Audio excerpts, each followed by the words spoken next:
নমস্কাৰ বন্ধুসকল, স্বাগতম জনাইছোঁ মোৰ চেনেল কেৰিয়াৰৰ। তো বন্ধুসকল, ফাইনেলি আপোনাৰ APDCL ৰিজাল্ট ওলাই গ'ল। হয় বন্ধুসকল, আপুনি যদি APDCL ফ্ৰেচাৰ কেণ্ডিডেট হয়, আপোনাৰ কাৰণে নহয়। তো আপোনাৰ APDCL যিসকল আপোনাৰ এক্সপিৰিয়েঞ্চৰ কাৰণে পষ্ট ৰিজাৰ্ভ আছিল, ইয়াৰ ৰিজাল্টটো ওলাই গ'ল। ঠিক আছে।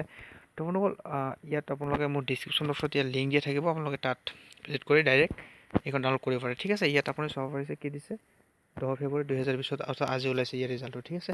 আপোনাৰ ইয়াত যদি আপোনালোকে ওপৰত স্পষ্টভাৱে লিখি দিছে, ইয়াত আপোনাৰ যি হ'ল অফিচ কাম ফিল্ড এছিষ্টেণ্টৰ এক্সপিৰিয়েঞ্চ কেণ্ডিডেট হয়, ইয়াৰ আপোনাৰ ৰিজাল্টটো। ঠিক আছে। আৰু আপোনাৰ এক্সাম হৈছিল 28 এপ্ৰিল 2019। ঠিক আছে। নেক্সট ইয়াত যদি চাই বন্ধুসকল, এইখন হৈছে আপোনাৰ অফিচ কাম ফিল্ড এছিষ্টেণ্টৰ ৰিজাল্ট। আপুনি তাতে আপোনাৰ APDCL অফিচিয়েল ৱেবছাইটত গৈ আপুনি সহায়কৰ ৰিজাল্টখন ডাউনলোড কৰিব পাৰে। ঠিক আছে। তো বন্ধুসকল, সৰু এটা ইনফৰমেশ্যন আছিল। আশা কৰোঁ ভিডিঅ'খন ভাল লাগিলে নিশ্চয় লাইক শ্বেয়াৰ কমেণ্ট কৰিব, আৰু বেয়া লাগিলে ডিছলাইক কৰিব, আৰু চেনেলটো ছাবস্ক্ৰাইব কৰি ল'ব আগন্তুক এডুকেশ্যনেল জব আপডেটৰ কাৰণে। তো বন্ধুসকল, ধন্যবাদ। জয় অসম।